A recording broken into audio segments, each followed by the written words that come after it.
मित्रों, population growth India का एक बर्निंग टॉपिक है जिसके ऊपर सभी का ध्यान जा रहा है। तो इस वीडियो के अंदर मैं आपको बताऊंगा कुछ एडवांटेजेस और डिसएडवांटेजेस हाई पॉपुलेशन के, और उसके साथ मैं आपको अपने कंप्यूटर पर दिखाऊंगा कुछ डेटा जिससे हमको ये क्लियर हो जाएगा कि इस चीज के ऊपर कितना, कहां और कैसे काम करने की जरूरत है। मित्रों, पिछले वीडियोस में कुछ लोगों ने कहा कि फैक्ट्स और रेफरेंसेस शेयर नहीं करते हो, तो इस वीडियो के अंदर मैं आपको दिखाऊंगा नंगी आंखों से आपको नंगा सच, जो कि फैक्ट्स, डेटा और स्टैटिस्टिक्स पे ही बेस्ड होगा। तो इस वीडियो को पूरा देखिए आराम से।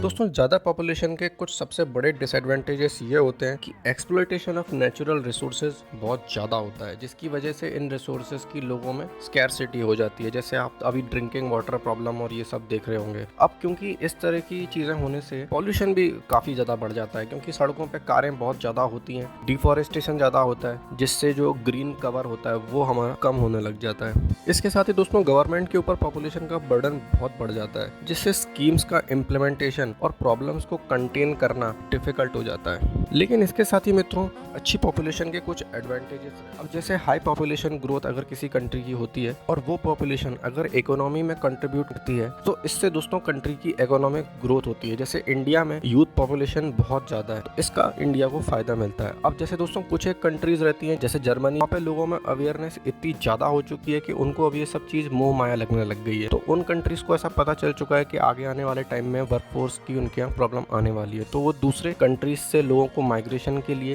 प्रमोट कर रहे हैं, जिससे उनके यहाँ पे आगे जाके वर्कफोर्स जो है वो अच्छी हो जाए और वो लोग वहाँ की इकोनॉमी में कंट्रीब्यूट, जैसी प्रॉब्लम इंडिया में कभी नहीं आ सकती। इसके अलावा दोस्तों, कंट्री के अंदर अगर पॉपुलेशन ज्यादा है तो कंज्यूमर्स के नंबर भी ज्यादा होता है, जिसकी वजह से कंपनीज अट्रैक्ट होती हैं यहाँ पे इन्वेस्ट करने के लिए, जो कि इन टर्न इकोनॉमिक ग्रोथ में कंट्रीब्यूट करता है। अब इसमें कुछ लोग आ जाएंगे कि नहीं यार, अफ्रीका में तो कुछ जगहों पे इतनी ज्यादा पॉपुलेशन बूस्ट कर रही है, वहाँ पे तो इतनी ज्यादा अच्छी हालत नहीं है कंट्री की। तो दोस्तों बात यह है कि इस चीज के लिए अच्छा इंफ्रास्ट्रक्चर भी होना जरूरी है, जो कि उन जगहों के कंपैरिजन में इंडिया में फिर भी बेटर है। तो मित्रों, अब चलते हैं सीधे मेरे कंप्यूटर स्क्रीन के ऊपर, जिससे हमको दिखेगा पूरा का पूरा डेटा, और उसके बेसिस पे हम एनालाइज करेंगे कि पॉपुलेशन सिचुएशन इंडिया के अंदर क्या है और उसके लिए क्या किया जाना चाहिए। यार अब आप फटाफट से सब्सक्राइब कर दो कि आगे का वीडियो बहुत ज्यादा इंटरेस्टिंग होने वाला है।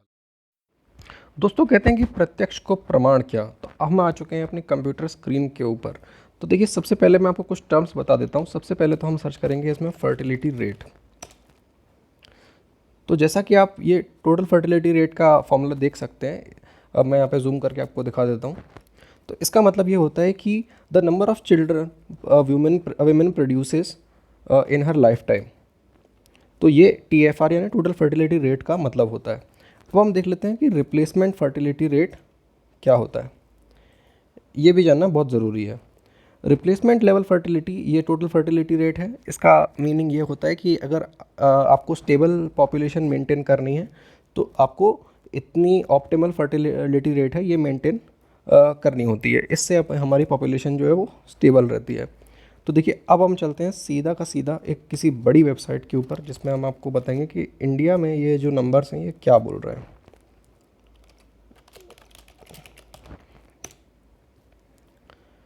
तो देखिए, हम चलते हैं सीधा नीति आयोग की वेबसाइट पे चलते हैं, क्योंकि छोटी मोटी वेबसाइट तो हम देखते ही नहीं। तो देखिए, अब मैं आ चुका हूँ दोस्तों नीति आयोग की वेबसाइट के अंदर। थोड़ा जूम कर लेता हूँ जिससे आपको अच्छे से दिख सके। तो देखिए, जैसा कि आप दोस्तों इसमें नंबर्स देख सकते हैं, तो आपको इसमें समझ में आ रहा होगा कि ओवर द टाइम सबसे पहले चीज़ जो देखनी इसमें चाहिए कि देखिए, ये जो ईयर्स दिए हुए हैं और ईयर्स के करस्पॉन्डिंग यहाँ पे फर्टिलिटी रेट्स दी हुई है स्टेट्स के हिसाब से इंडिया में। तो आप ये देख सकते हैं, किसी भी स्टेट का आप ये देख लीजिए कि over the time fertility rate decrease हो रही है। इसका रीज़न एक ये बोल सकते हैं दोस्तों कि जो कंट्री है वो डेवलप हो रही है, धीरे धीरे लोगों में अवेयरनेस आ रही है, लोगों का जो माइंडसेट है वो ग्रो कर रहा है, और इसकी वजह से वो ये रियलाइज़ कर रहे हैं कि नहीं, जो फर्टिलिटी रेट है वो कम होनी चाहिए। तो इसकी वजह से आप दोस्तों किसी भी स्टेट का देख लीजिए, फर्टिलिटी रेट जो है काफ़ी कम है। अब आप इसमें ये एक चीज़ बहुत ध्यान से देख सकते हैं कि मोस्टली जितने भी स्टेट्स हैं सबका जो फर्टिलिटी रेट है ये 2.1 के नीचे है, लेकिन इसके अंदर कुछ स्टेट्स हैं जिनका फर्टिलिटी रेट जो है वो काफ़ी ज़्यादा है, जिसकी वजह से ओवरऑल जो इंडिया का फर्टिलिटी रेट है वो अफेक्ट हो रहा है। जैसे फॉर एग्जांपल, जैसे ये बिहार एक स्टेट है, छत्तीसगढ़ है, और जैसे ये मध्य प्रदेश है और इस तरह के कुछ स्टेट्स हैं, जैसे 4-5 स्टेट्स हैं जिनकी वजह से ये अफेक्ट हो रहा है। तो दोस्तों एक और मैं आपको इसमें दिखाना चाहता हूँ चीज़, वो ये कि अब कुछ लोग रिलीजन के बेसिस पे करते हैं कि नहीं वो मुस्लिम्स में और हिंदूज़ में मतलब क्या डिफरेंस है। तो चलो मैं आपको वो भी सर्च करके इस वीडियो के अंदर दिखा देता हूँ। Fertility rate on basis of religion.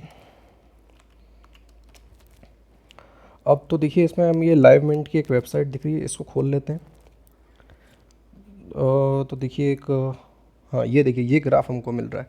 तो इस ग्राफ से मैं जूम करके दिखा देता हूँ आपको।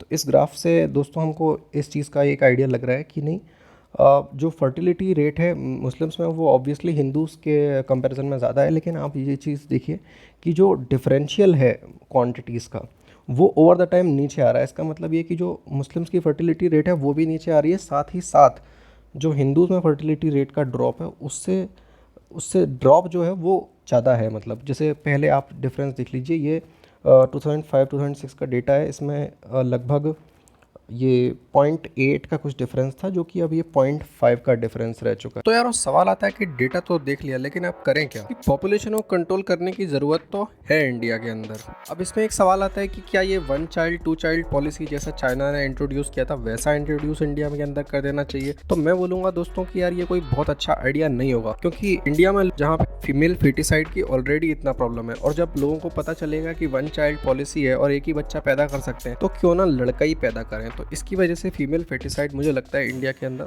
और ज़्यादा बढ़ जाएगा। तो दोस्तों एक्चुअली हमको अपने जो 5-6 स्टेट्स हैं जिनकी हाई फर्टिलिटी रेट्स की वजह से पूरे के पूरे इंडिया का एवरेज ज़्यादा हो जाता है, उनके ऊपर खास तौर से फोकस करने की ज़रूरत है, क्योंकि बाकी के states already replacement fertility rate के नीचे हैं। तो दोस्तों पहला मेजर जो अपनाना रहेगा वो है एजुकेशन, लिटरेसी और फैमिली प्लानिंग के ऊपर एक्स्ट्रा काम करना और एक्स्ट्रा ध्यान देना इन स्टेट्स के ऊपर, क्योंकि जब लोगों के अंदर अवेयरनेस आएगी तो ऑटोमेटिकली फर्टिलिटी रेट नीचे आ सकते हैं। दूसरा तरीका है दोस्तों कि मेडिकल फैसिलिटीज़ को इम्प्रूव करना। दोस्तों होता क्या है कि जब इन्फेंट मोर्टेलिटी रेट्स ज़्यादा रहते हैं अच्छी मेडिकल फैसिलिटीज़ के ना होने के कारण, तो जो फैमिलीज़ हैं उनको लगता है कि नहीं कम से कम कोई बच्चा तो होना चाहिए जो हमें आगे जाके सपोर्ट कर सके। तो इसकी वजह से ज़्यादा बच्चे पैदा होते हैं और फर्टिलिटी रेट वहाँ का ज़्यादा होता है। और तीसरा तरीका है दोस्तों विमेन एम्पावरमेंट का। बहुत सारी जगहों पे आज भी लोग मेल चाइल्ड के लिए बहुत सारे बच्चे पैदा करते हैं। तो जब लोगों को दिखने लग जाएगा कि नहीं लड़कियां भी लड़कों के बराबर होती हैं, तो अपने आप ही ये स्टीरियोटाइप कमजोर पड़ने लग जाएगा और इससे फर्टिलिटी रेट कंट्रोल में आ जाएगी। दोस्तों आपको ये वीडियो लाइक, शेयर और सब्सक्राइब तो करना ही है। तो कुछ लोगों को सुनने में आ रहा है कि वो सब्सक्राइब तो कर रहे हैं लेकिन घंटे को नहीं दबा रहे हैं, तो यार सब्सक्राइब भी करो और घंटे को भी दबाओ। Thanks for